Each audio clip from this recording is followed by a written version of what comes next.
জুম্মার দিনের সুন্নাত হচ্ছে 14টি। এই 14টি সুন্নাত কি আমরা জেনে আমরা সকলে বাস্তব জীবনে আমল করব, সকলে বলি ইনশাআল্লাহ। 1 নাম্বার, জুম্মার দিনের অতি সংক্ষেপে বলবো, জুম্মার দিনের 1 নাম্বার সুন্নাত হচ্ছে জুম্মার দিনে ফজরের নামাজটা জামাতের সঙ্গে আদায় করা। কি করা? সকলে বলবেন কি করা? ফজরের নামাজটা জামাতের সঙ্গে আদায় করা। 2 নাম্বার, জুম্মার দিনের 2 নাম্বার সুন্নাত হচ্ছে মিসওয়াক করা। কি করা? জুম্মার দিনের 3 নাম্বার সুন্নাত হচ্ছে গায়ে তেল মালিশ করা। কি করা? রাসূল সাল্লাল্লাহু আলাইহি সাল্লাম জুম্মার দিনে জাইতুনের তেল ব্যবহার করতেন। কি করতেন? জাইতুনের তেল তিনি গায়ে মালিশ করতেন। 4 নাম্বার, জুম্মার দিনের 4 নাম্বার সুন্নাত হচ্ছে সুগন্ধি ব্যবহার করা। কি করা?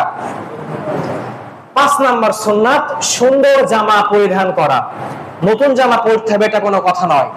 আপনার যতগুলো পোশাক আছে এর ভিতরে সব থেকে গর্জিয়াস যে পোশাক আছে এই পোশাকটা পরে জুম্মার দিনে নামাজ পড়তে আসতে হবে।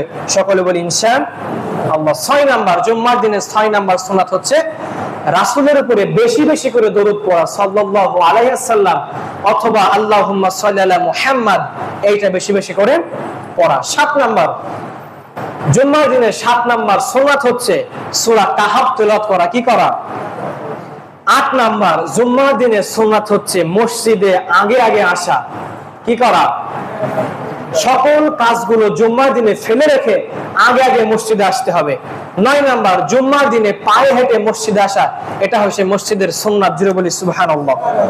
10 নাম্বার, চুপ থাকা, একেবারে চুপ থেকে জুম্মার আলোচনা শোনা, এটা হচ্ছে জুম্মার দিনের সুন্নাত। 11 নাম্বার, জুম্মার দিনে 2 রাকাত নামাজ আদায় করা। এই কথাটাই আমরা অমান্য করি যে জুম্মার দিনে 10 নাম্বার সুন্নাত হচ্ছে চুপ থেকে জুম্মার আলোচনা শোনা। অনেক আছে দেখেছি আমি যে আপনারা আলোচনা শুরু হওয়ার পরে আসেন, এরপরে আপনারা নামাজ পড়তে দাঁড়ান, তখন আপনার নামাজের ভিতরে একটু সমস্যা হয় কি হয় না? যখন আপনি নামাজ পড়তেছেন, যদি নামাজে বাহির থেকে কোনো আওয়াজ আপনার কানের ভিতরে ঢোকে তাহলে আপনার সূরা অথবা দোয়া ভুল হতে পারে। কথা বলেন ঠিক কিনা? তো চুপ থেকে জুম্মার আলোচনা শোনা এটা হচ্ছে সুন্নাত। অর্থাৎ আলোচনা শুরু হয়ে যাওয়ার পরে আজ থেকে আর কেউ আমরা ওই সুন্নাত নামাজ আদায় করব না। সুন্নাতের জন্য সময় দেওয়া হয়, এই সময় আমরা আদায় করব। সকলে বলি ইনশাআল্লাহ। 12 নাম্বার, মানুষের ঘাড় ডিঙিয়ে না আসা। অনেকে আছে যে সামনের কাতারে জায়গা পায় নাই, এসেছে দেরি করে, মানুষের ঘাড় ডিঙিয়ে ডিঙিয়ে কাতারে ডিঙিয়ে ডিঙিয়ে আসছে, আসে না নাই? এমনটা করা যাবে না। 13 নাম্বার, জুম্মার নামাজ আদায় যখন আমরা পড়তে আসি চুপচাপ যখন আমরা বসে থাকি তখন আমাদের ঘুম লাগে। কথা বলেন ঠিক কিনা? আমাদের ঘুম এই কারণে লাগে, যখন আমরা মসজিদের ভিতরে প্রবেশ করি সঙ্গে সঙ্গে আমাদের উপরে রহমত, আমাদের উপরে বরকত নাজিল করতে হয়, নাজিল করে দেওয়া হয়। জোরে বলি সুবহানাল্লাহ।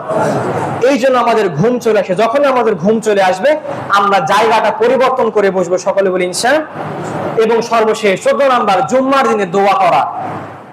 যেই ব্যক্তির জুম্মার দিনে বেশি বেশি দোয়া করবে আল্লাহ তাআলা ওই ব্যক্তির দোয়া সঙ্গে সঙ্গে কবুল করবেন। জোরে বলি সুবহানাল্লাহ।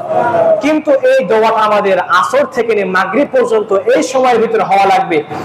যদি এই সময়ের ভিতরে আমরা দোয়া করি তাহলে সঙ্গে সঙ্গে আমাদের দোয়া যিনি কবুল করবেন তিনি কে? সকলে কথা বলবেন তিনি কে? আল্লাহ আমাদের সকলকে 14টি সুন্নাত মেনে জুম্মার নামাজ আদায় করার তৌফিক দিক। সকলে বলি আল্লাহুম্মা আমিন।